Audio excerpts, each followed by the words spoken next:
In your perfect world, where is TMS in 10 years?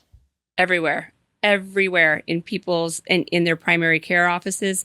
Really, I think where it needs to start shifting is into primary care because Mm, 80% of people access their mental health at the primary care that's level. right. So I'm a family doctor. I've been practicing for 23 years, and all I do along with physical medicine is mental health. That's all I've been doing for the last 23 years. Okay. And so that's like 80% of SSRI prescriptions are written by family doctors, Mm-hmm.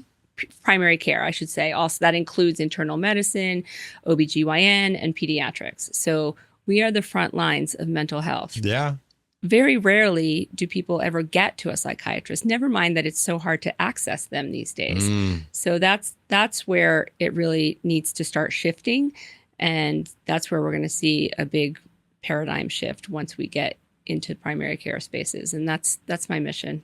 And so your thought is with it in primary care, people will have more access to it, be easier to obtain, Yeah. more trustworthy. Well, yeah, because people have long established relationships with their primary care doctors. Yeah, yeah, They're yeah. the first people they're going to talk to when something's going wrong and when they're when they're stressed, when they're depressed, when they're anxious. That's the first person that hears about it typically. So my question would be, because this is going to be an educational piece for primary care, because I still talk to so many primary cares that have zero clue what TMS is, Absolutely. which blows my mind.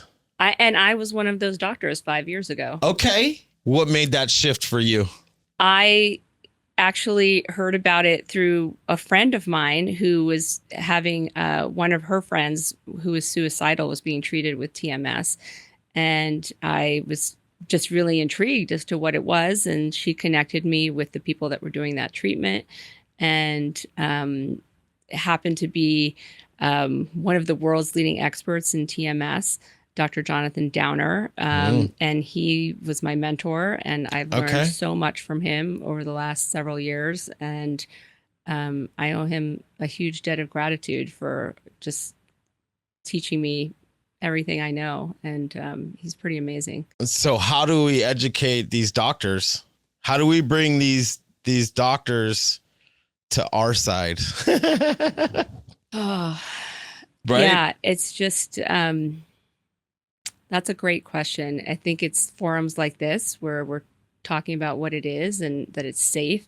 What Mm. people don't realize is TMS is the safest and most effective treatment we have in medicine today for virtually every mental health disorder from big and small. Like Yes. you can't say that about anything else. Mm-mm. This is safer than an over the counter cold medicine. And it's in my clinic, we have a 92% response rate. Wow. So it's a super high efficacy rate. Wow. Um, well, we do some other protocols, which we'll talk Yeah, yeah, about yeah, later. yeah. But to have that combination of safety and efficacy to treat such a pervasive problem in our world is like magical. The problem is that people think it's too good to be true. That is a humongous part of the problem. They're like, this I sounds was like, one of those, yeah, me too. I'm like, right? this sounds so like some black magic voodoo Uh-huh. bullshit. And Yeah. this was a bullshit. Sounds like some black magic voodoo. Yeah. I think I told you I kicked out the doctor who ended up treating me because it was too good to be true. And I looked at him and said, "You're out of your mind. Like, don't sell me. Stop it." Right. Right. Kicked him out of my office. The man 2 years later saved my life Yeah. with the same technology that I was doubting and basically thinking he was lying to me about. Yeah. Another thing that we have to get around, right? And why I do talk TMS, because it is the best thing, like you said, that's ever happened in my life for mental health and has treated so many mental health ailments that I have struggled with my entire life. Some that I would never even acknowledge, but I knew they were there.